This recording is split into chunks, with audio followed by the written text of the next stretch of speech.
بسم الله والصلاة والسلام عليك يا رسول الله. مرحبا بكم خياتي، مرحبا بكم البنات. ان شاء الله لا فيديو تاع اليوم تلقاكم بخير ومهنيين. خياتي في لا فيديو تاع اليوم راح نديرو مع بعض هريسه حاره تجي بنينه هايله، خير ملي تباع لبرا. هذيك اغتنموا خياتي الفرصه تاع الفلفل الاحمر راهو يتباع ورخيص خلاص. خدموا العلا تاع الشتاء. ودرك نروحو خياتي نتعرفوا على الوصفه تاعنا تاع اليوم والطريقه كيف راح نخدموا الهريسه هذه. وما تنساوناش خياتي بالجيم والابوني وتكتبوا لنا تعليق رائع كيفكم. هنا جبت كميه تاع الفلفل، المهم الدوبل هذا النص وكاين نص تاني كيفو، هادو شريتهم ب10,000. المهم هنا راح نبداو نخدموا بالطريقه هذه. الفلفل تاعنا هزوا الحبه تاع الفلفل وفتحوا ونحيو هذاك اللي من داخل فيديوها وخليو نحيو الزريعه. وكاين الناس اللي ما يحبوش ينحيو الزريعه على خاطر الزريعه هذيك تزيد في الحراره تاع الهريسه، واللي يحبوا الهريسه تاعهم تكون ناقصه في الحروريه ينحيو الزريعه كامل. نكملوا خياتي الفلفل تاعنا كامل بالطريقه هذه، ومن بعد نروحوا الخطوه الثانيه كيف راح نخدموا الهريسه.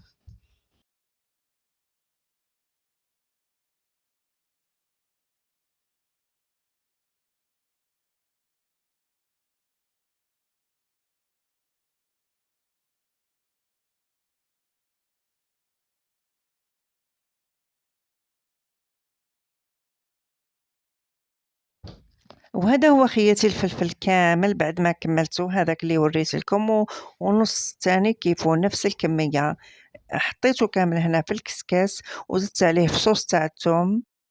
حطيت الماء يسخن فوق النار وحطيته هنا يفور، نغطي عليه ونخليه يفور.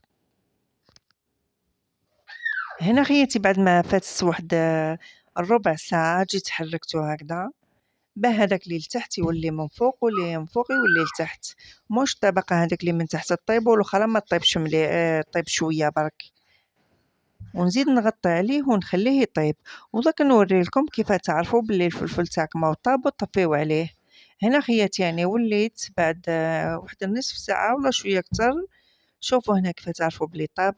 ماسوا هذيك الحبة تاع الثوم، الفص تاع الثوم هذاك شوفوا كيفاه كي ضغطت عليه بالملعقة تم يدير طايب بزاف. هنا باين من الثوم باين بلي الفلفل تانية وطاب. هنا خليته قطر مليح في الكسكاس وزدت قطرته شوية لهيه، ومن بعد هنا راح نجيب نرحيه. تقطروه من الماء هذاك اللي فيه كامل، وهنا راح نحطوه في الروبوت تاعي ونرحيه. حطيته به بالثوم هذيك، وشوفوا هنايا الزريعة كيما زالت في وسط الفلفل ما تنحاتش كامل، انا نحيت منها شوية برك. ونبدأ نرحي فيه بالروبو.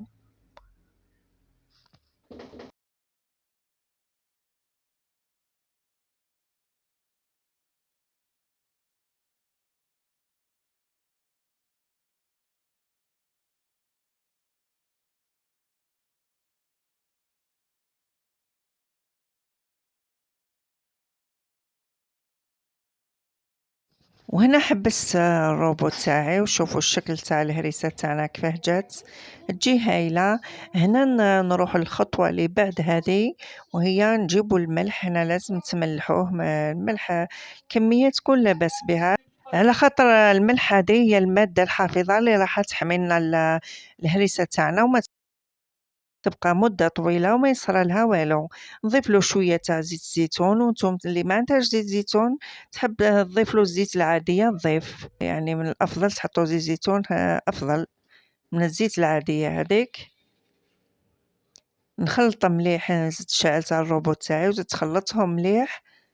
ولي تحب تحط تاني تحب تحط شوية كمون ولا شوية كروية. انا ما حطيت والو، نحب نشم الريحه تاع الهريسه كيما راها، ما نحط لها حتى نكهه من ولا من. فيها الثوم هذيك تعطيها البنه. وشوفوا الشكل تاع الهريسه تاعنا خياتي كيفاه جات، والله العظيم واحد البنه تاعها هايله هايله، افضل من تاع برا هذيك 100 مره.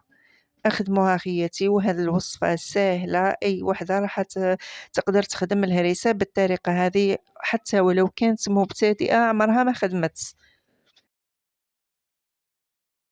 نجيبو خياتي دي بوكو كيما هذا ونعمرو بيهم الهريسة تاعنا، ولازم قبل نكونو ستيغيليزيناهم، نكونو عقمناهم باه نحطو فيهم الهريسة. نعمرو خياتي البوكال تاعنا مليح حتى الفم، وأنا جاني البوكال هذا الكبير وبوكال آخر صغير، نعمروه الفم مليح ومن بعد نقول لكم الخطوة اللي وراها واش ديروا. نحركو مليح هكذا باه ما يدخلناش الهواء وباه تعمر لنا مليح، يتعمر لنا البوكال مليح. نحطلو شوية زيت، نغطيه بالزيت. هنا أنا حطيت زيت زيتون وانتم خياتي كيما تحبوا تحطوا الزيت العادية تاع الطياب هذيك.